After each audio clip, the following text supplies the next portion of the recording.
जय श्री महाकाल। स्वागत है आपका मेरे चैनल द क्वांटम क्वेस्ट में। आज का हमारा नेक्स्ट टॉपिक है वो है एक्सेलरेशन ड्यू टू ग्रेविटी। आखिर हम कैलकुलेट कैसे करेंगे, क्योंकि हमने पहले जाना है कि यूनिवर्सल लॉ ऑफ ग्रेविटेशन है, तो उसमें जब फोर्स अप्लाई होता है तो फोर्स होता है F = G m1m2/r²। यहाँ हम अर्थ के अकॉर्डिंग यही यूनिवर्सल लॉ ऑफ ग्रेविटेशन लेंगे, जिससे हम निकालेंगे कि आखिर कैलकुलेट कैसे की जाती है एक्सेलरेशन ड्यू टू ग्रेविटी की वैल्यू को। तो चलिए जानते हैं।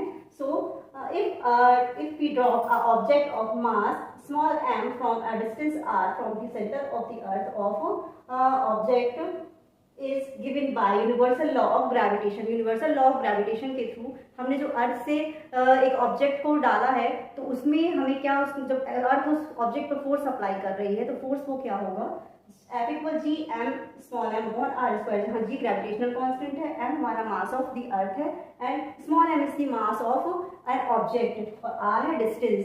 So this force exerted by the earth produce acceleration. जो हम फोर्स अप्लाई करेंगे तो एक क्या होगा, एक्सेलरेशन हुआ, प्रोड्यूस होगा। एक्सेलरेशन प्रोड्यूस होने पर क्या होगा, तो एक्सेलरेशन हम जानते हैं, तो जो हमने पहले पढ़ा होगा कि फोर्स इक्वल क्या होता है, mass into acceleration. So force equal होगा मास इनटू एक्सेलरेशन। सो ए इक्वल निकलेगा यहाँ से F/m। This is equation number second and F = G mm/r²। This is equation number first. तो इक्वेशन नंबर फर्स्ट से हम F की वैल्यू इक्वेशन नंबर सेकंड में put कर देंगे। सो हमारा ए क्या निकलेगा, G mm/r² और m। सो m से m कैंसिल हो जाएगा, जो हमारा ऑब्जेक्ट का मास है। सो हमारा रिजल्ट क्या आएगा, G F/r²। G is the gravitational constant, m is the mass of earth and r is the distance, और डिस्टेंस कह सकते हैं या रेडियस कह सकते हैं of earth.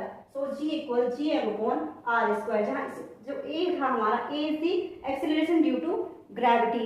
Acceleration due to gravity को हम जनरली रिप्रेजेंट करते हैं स्मॉल g से। सो एक ही जगह हम यहाँ पर g लेंगे, तो g इक्वल हो जाएगा G m/r²। और ये हमारी जो सारी वैल्यूज हैं G m/r², इनकी वैल्यू हमारी एक फिक्स है।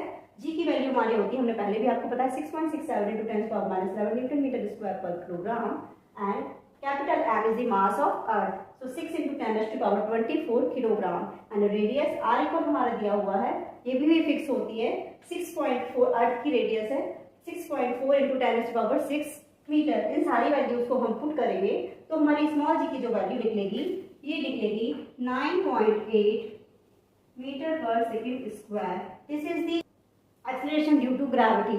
सो स्मॉल g की वैल्यू फिक्स होती है। हमारे बहुत सारे न्यूमेरिकल्स हमें आगे मिलेंगे, तो उसमें हमें g की वैल्यू, हमें स्मॉल g की वैल्यू 9.8 पुट करते हैं। सो ये था हमारा एक्सेलरेशन ड्यू टू ग्रेविटी का टॉपिक। कल हम फिर मिलेंगे अपने किसी नए टॉपिक के साथ। तब तक के लिए नमस्कार।